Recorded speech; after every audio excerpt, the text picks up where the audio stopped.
Assalamualaikum warahmatullahi wabarakatuh. Selamat pagi. Apa kabar kelas 4B?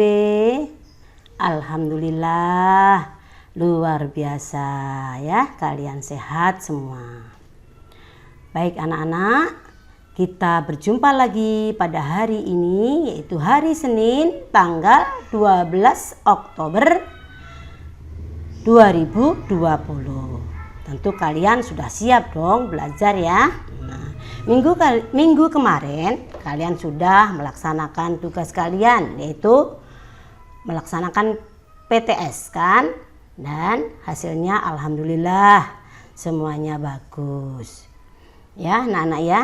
Oke, hari ini kita mulai saja ya belajar tematik.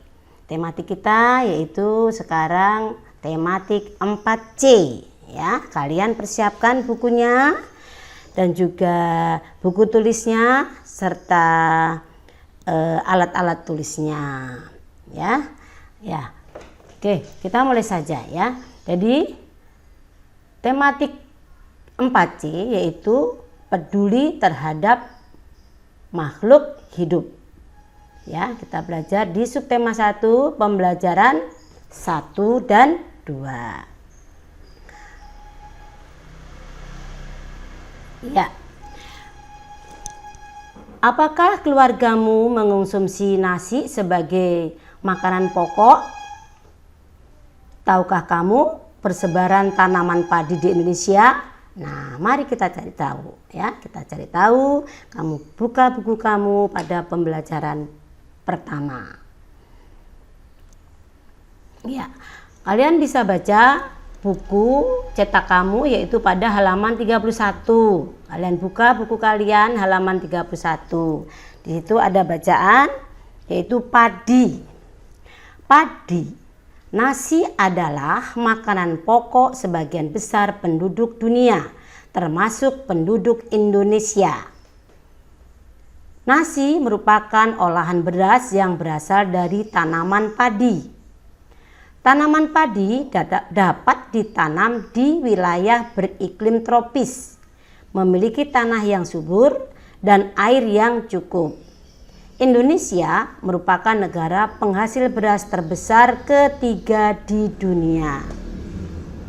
Ada 10 wilayah di Indonesia yang menghasilkan beras dalam jumlah banyak, yaitu Jawa Timur, Jawa Tengah, Jawa Barat, Sulawesi Selatan, Nusa Tenggara Barat, DKI Jakarta dan Banten, Lampung, Sumatera Selatan, dan juga di Yogyakarta serta Aceh.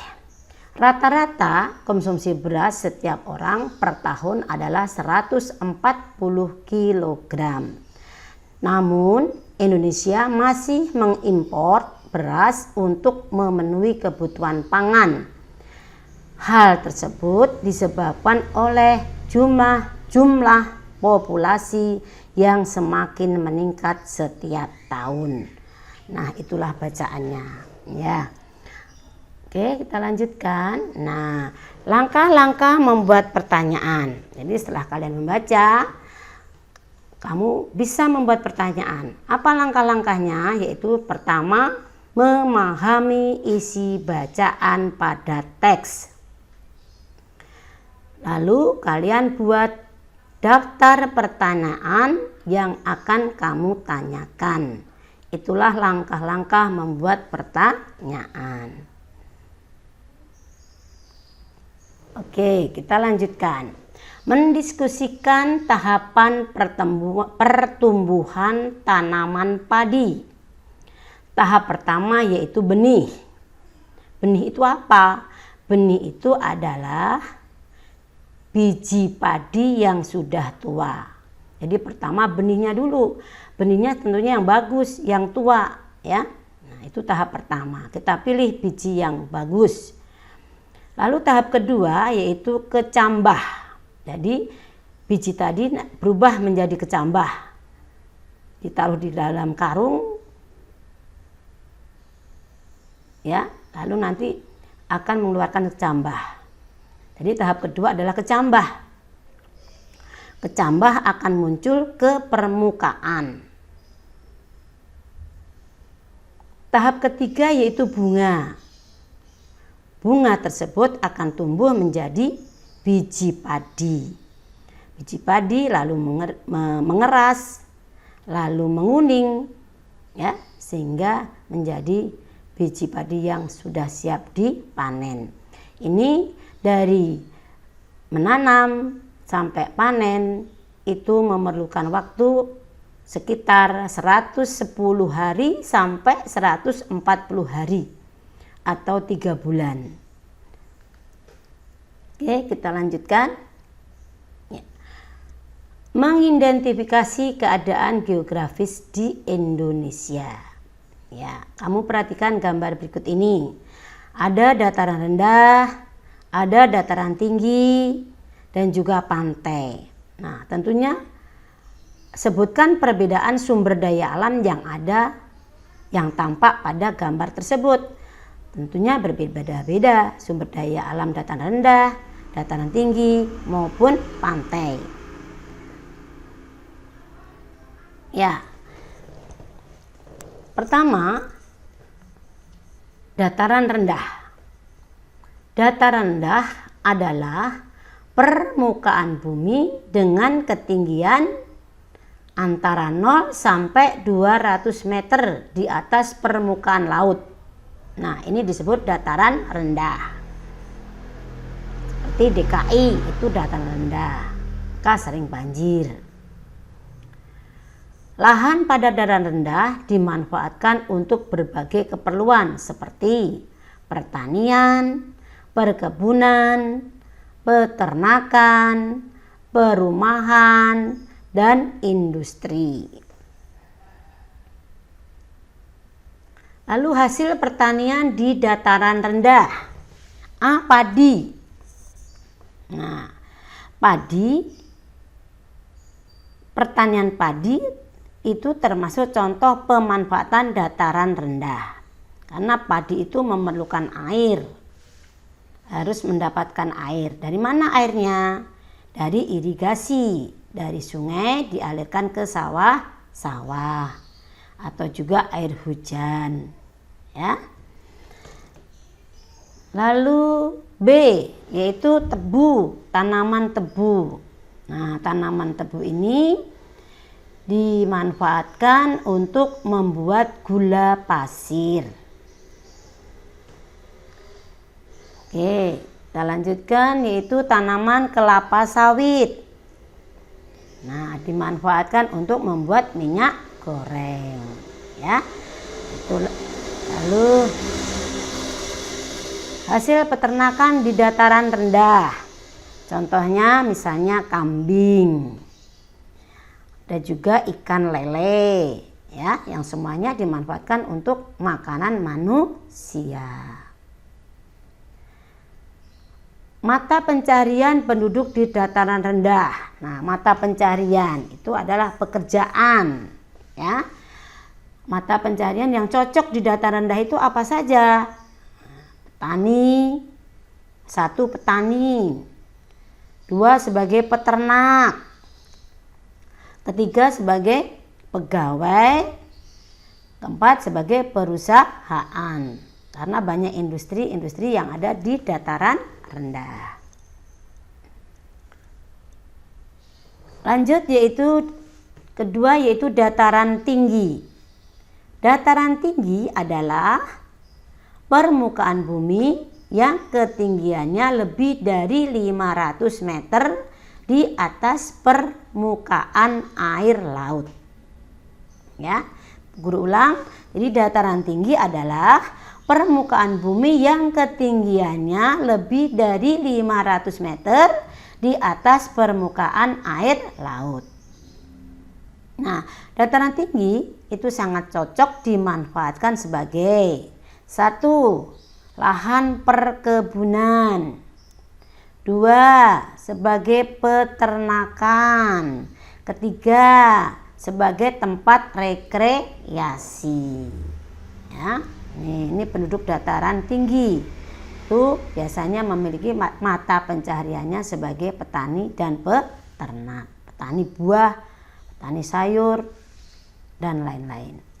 Oke, kita lanjutkan. Nah, juga sebagai perkebunan teh.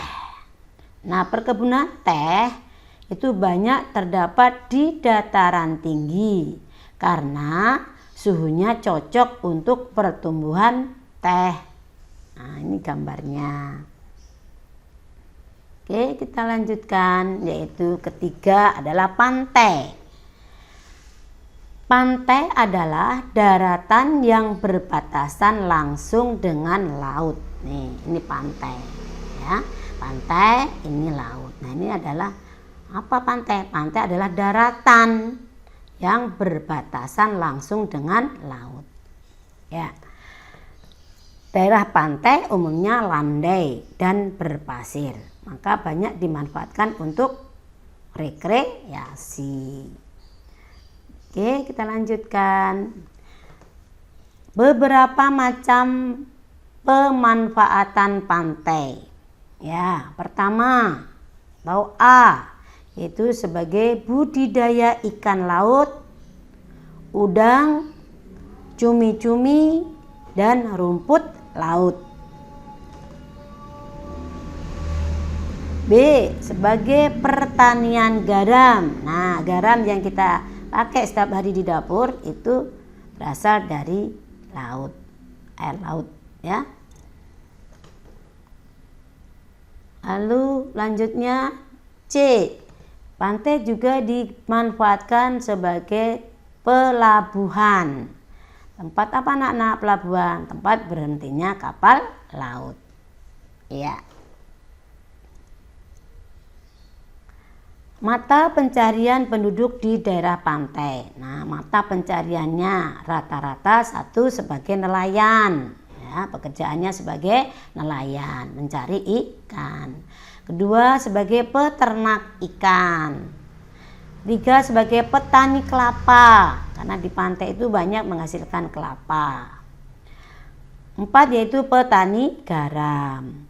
Kelima sebagai penjaga pantai. Jadi pantai juga perlu dijaga ya.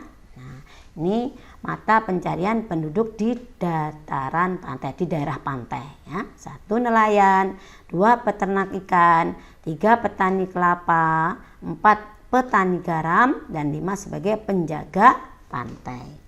Oke.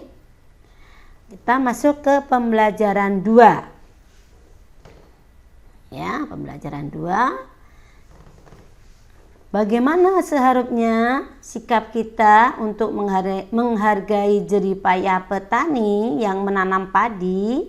Seperti pelajaran 1 tadi, menanam padi itu dari mulai biji sampai panen itu harus diolah oleh petani ya, ditanam lalu dirawat, kalau ada hama diberi pupuk, hamanya dibasmi, lalu memanen itu lalu nanti dikeringkan dan lain-lain. Jadi sangat berat sekali pekerjaan Pak Tani itu. Maka kita harus menghargai jerih payahnya. Dengan cara bagaimana? Ya, bisa dengan cara menghabiskan makanan yang kita makan. Tidak boleh membuang-buang makanan.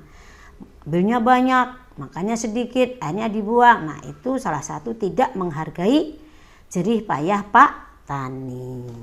Ya, jadi kalau kamu menghargai jerih payah Pak Tani dengan cara menghabiskan makanan yang kita makan. Oke, kita lanjutkan.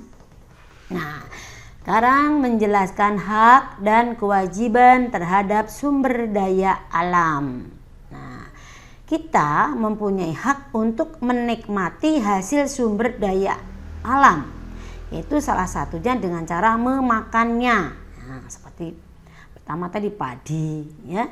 Padi itu diolah menjadi nasi ya. Nasi itu kalian tahu nasi itu asalnya dari apa? Beras. Beras itu dari mana? Padi. Padi ditanam oleh Pak Tani. Nah, kita punya hak. Hak kita apa? Dapat menikmati ya, dapat menikmati, dapat memakannya. Ya, itu hak kita. Mengambil makanan secukupnya agar tidak sisa dan terbuang merupakan salah satu sikap yang harus dilakukan untuk menghemat sumber energi. Ya, oke, kita lanjutkan. Nah, hak dan kewajiban dalam memanfaatkan tumbuhan. Nah, ini tumbuhan. Contohnya tumbuhan. Manfaat dari tumbuhan dapat dijadikan bahan makanan dan sebagai penghasil oksigen. Penghasil oksigen. Kenapa? Karena tumbuhan itu mengeluarkan oksigen, menghasilkan oksigen. Hasil daripada fotosintesis adalah oksigen yang diperlukan manusia untuk bernapas. Kita berhak memanfaatkan tanaman untuk memenuhi kebutuhan kita. Namun, kita juga memiliki kewajiban untuk memanfaatkan tanaman dengan bijaksana, ya. Jadi, kita dapat menikmati kebutuhan itu, namun kita juga harus menggunakan atau memanfaatkan tanaman dengan bijaksana. Ya, contohnya misalnya kewajiban kita, ya. Tumbuhan itu kita rawat. Contohnya kita beri siramin air, ya. Kita punya tanaman disiram pagi atau sore, ya. Yang kedua apalagi? Misalnya memberi pupuk. Nah, itu juga kewajiban kita. Lalu membasmi hama. Kalau ada hamanya kita basmi. Itu contoh daripada kewajiban kita terhadap tumbuhan. Jadi kita rawat. Rawatnya bagaimana? Ya, memberi air atau menyirami air, memberi pupuk, lalu menghilangkan atau membasmi hama. Oke, kita lanjutkan ya Nana ya. Nah, ini contoh hak dan kewajiban memanfaatkan tumbuhan. Contohnya ini buku tulis. Buku tulis berasal dari serat kayu pohon yang diolah. Kita mempunyai hak untuk menggunakan kertas untuk menulis. Itu hak kita, ya. Hak kita dapat menulis pada kertas. Tapi kita juga mempunyai kewajiban. Kewajiban kita apa terhadap tumbuhan itu? Yaitu menghemat kertas agar tidak banyak pohon yang ditebang. Ya, itu contoh hak dan kewajiban dalam memanfaatkan tumbuhan. Ya. Oke, lanjutkan. Ya, sekarang kita sampai ke membuat karya seni kolase. Tentu kalian tahu kolase di kelas 3 dulu sudah ya Nana ya. Kolase adalah karya seni tempel berbagai jenis benda kecil pada permukaan gambar. Ini contohnya. Ini dari biji-bijian ya. Biji kacang, biji kedelai dan lain-lain. Kalau ini dari daun-daun kering, bunga kering dan sebagainya. Nah, tuh ini adalah contoh. Jadi kolase adalah karya seni tempel berbagai jenis benda kecil pada permukaan gambar. Oke. Nah, bahan-bahan yang dapat digunakan untuk membuat kolase. Nih, bahannya apa saja? Ya, pertama yaitu ranting kering. Nih, ranting pohon ya. Kalian bisa ngambil dari pohon-pohon yang sudah mengering. Lalu daun kering, daunnya diambil ya. Daun kering, contohnya bahan yang dapat digunakan untuk membuat kolase. 1, ranting kering, daun kering, dan juga bunga kering. Ya, ini bunga kering, bunga yang sudah kering ya. Disobek-sobek lembar bunga-bunganya sehingga nanti tidak dapat ditempelkan. Lalu biji-bijian ya, ini juga bisa untuk membuat kolase. Nah, media yang biasa digunakan untuk menampil kolase. Ya, media yang biasa digunakan untuk menempel kolase. Ya, misalnya ini papan, ya, bisa juga kertas, ya. Setelah ini medianya. Nah, beberapa hal-hal yang perlu diperhatikan untuk membuat kolase. Nah, ini pertama apa? Pertama adalah pilihlah bahan alam yang mudah didapat. Tadi seperti biji-bijian atau apa Nana? Daun kering, ranting yang kering, bunga yang kering, itu kita dapat mencari di lingkungan rumah kita. Yang kedua yaitu potonglah bahan sesuai kebutuhan. Nah, kalian mau membuat apa? Kemudian tempelkan pada media dengan rapi. Ketiga, potonglah bahan sesuai kebutuhan, kemudian tempelkan pada media dengan rapi. Nah, seperti itu. Oke. Nah, membuat karya seni kolase. Nah, ini. Bagaimana langkah-langkahnya? Pertama, kalian siapkan gunting, lem, dedaunan kering, batang kering, biji-bijian kering. Biji-bijiannya bebas apa saja dan juga kertas gambar. Ya. Lalu kalian gambar. Misalnya ini membuat burung. Ya, kamu gambar burungnya. Ya. Setelah kamu gambar, kamu mulai menggunting-gunting daunnya. Ya, itu langkah-langkahnya ya untuk membuat karya seni kolase. Lalu keempat, kamu tempelkan ya. Kelima, sudah mulai siap ya. Nah, ini hasilnya seperti ini. Ini adalah contoh membuat keterampilan kolase ya anak-anak ya. Oke, demikian penjelasan Bu Suci pada pembelajaran 1 dan 2 pada tema 4C. Terima kasih, semoga bermanfaat untuk kalian semua.